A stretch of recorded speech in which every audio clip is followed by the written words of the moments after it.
Sister Ava, this next question is for you. At one time, you worked as a prosecutor in the city of New York, right? Yes, sir. And to be in such a position, it requires one to be able to assess the character of people, and one must have the ability to ascertain truth. In your years of being a student of the Honorable Minister Louis Farrakhan, can you share with us what you have seen of his character and his love for truth?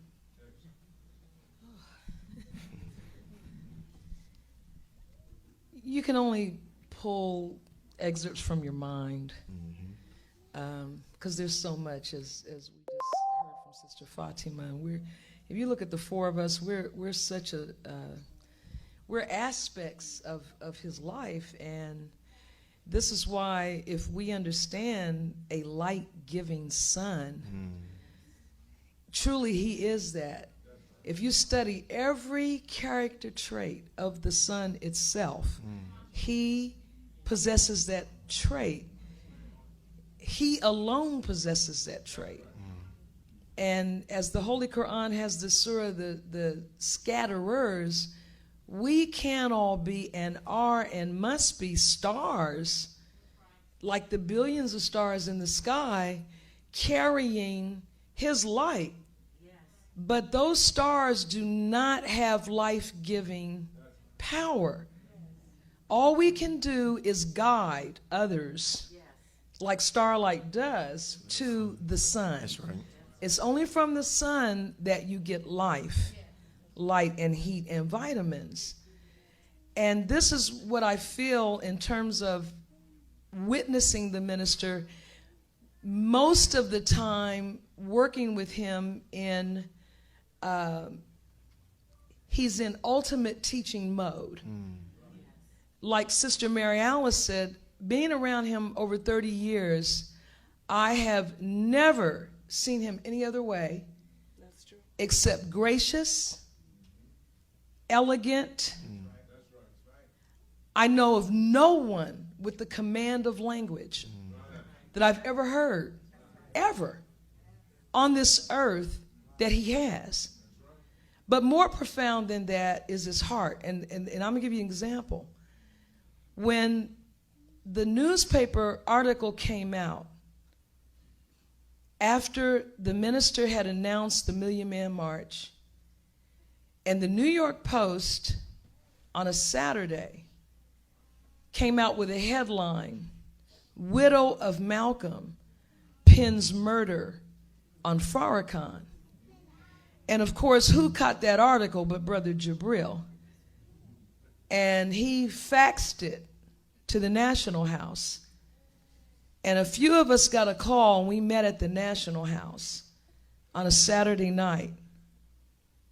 Now, I'm an attorney, as you noted, a prosecutor, and then defense bar. And I can tell you that I have never known a more profound, efficient lawyer than Minister Farrakhan. Strategic, tactical, it is utterly stunning. But the difference between him and every other brilliant lawyer is the heart. He said something that absolutely blew me away.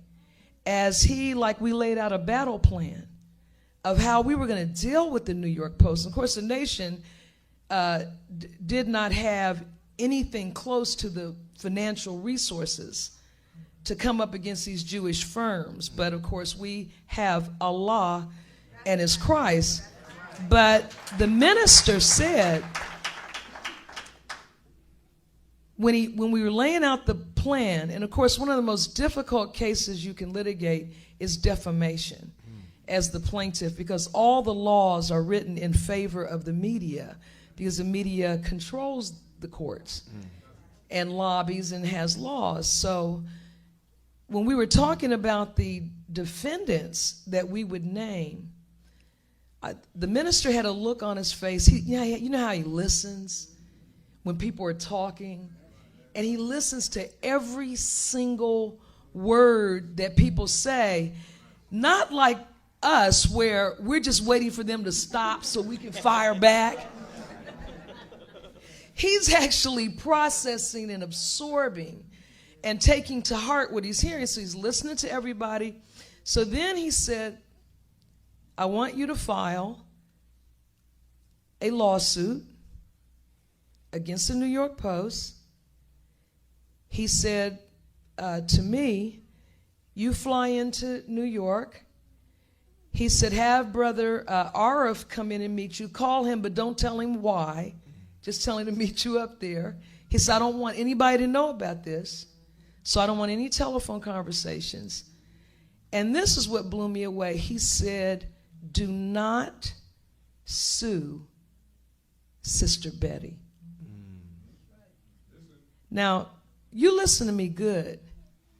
In the whole annals of legal history, there's no such thing as filing a defamation case and giving the speaker a pass.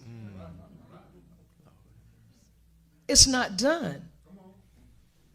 That case changed legal history in many ways, is yet to be known. But that's the first of them. When we went into New York that Tuesday and filed that suit, it's one of the first suits you'll see in history for multi-billion dollars. Now everybody does it. They made mockery of us at the time. When we stepped out, the press was out there. They were gleeful because the objective was a war between the family of Malcolm X and the black people who loved Malcolm and the Nation of Islam, with the goal of derailing the Million Man March. So the press was out in full force.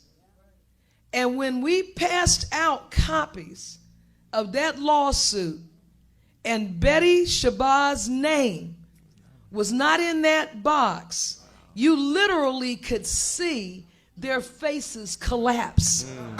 Allahu Akbar. And so that is just one small example of how there is no way this man is not directly guided by Allah in the person of Master Farrakhan Muhammad, because you cannot gain that type of capability to maneuver through the minefields of Satan, whom the Honorable Elijah Muhammad said, we can't fathom the depths of Satan, and yet they cannot calculate how to defeat Minister Louis Farrakhan. Beautiful.